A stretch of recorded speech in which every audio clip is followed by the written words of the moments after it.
Takže čau lidi, vítám vás u mého prvního silvestrovského speciálu. Věřím, že bude další. To je moje historicky, teda první silvestrovský speciál. Mám něco připraveného pro vás.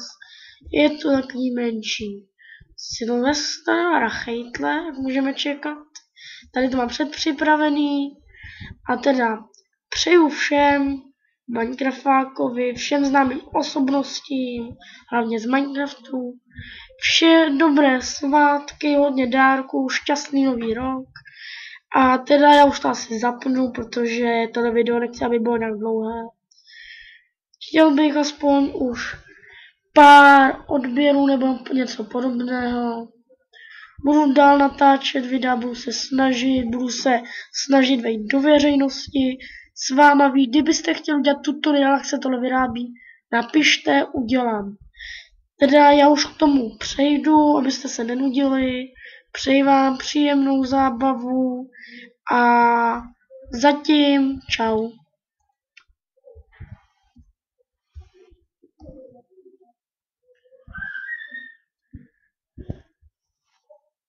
Tady můžeme vidět hvězdu, creepera, kolečko, všechno možná, já to ani nestíhám.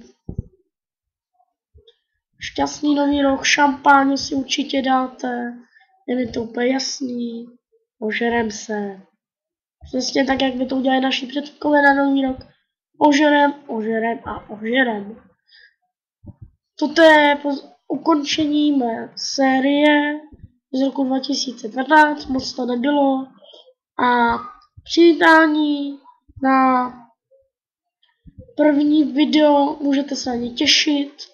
Bude už brzo, 1. ledna vyjde moje první video z 2013, tohle bylo 2012. Mimochodem, toto video natáčím po třetí. To je poprvé myslel jsem někdo vlez a po druhý mi selhala technika. Takže doufám, že se to teďka vydaří a teda zatím ahoj.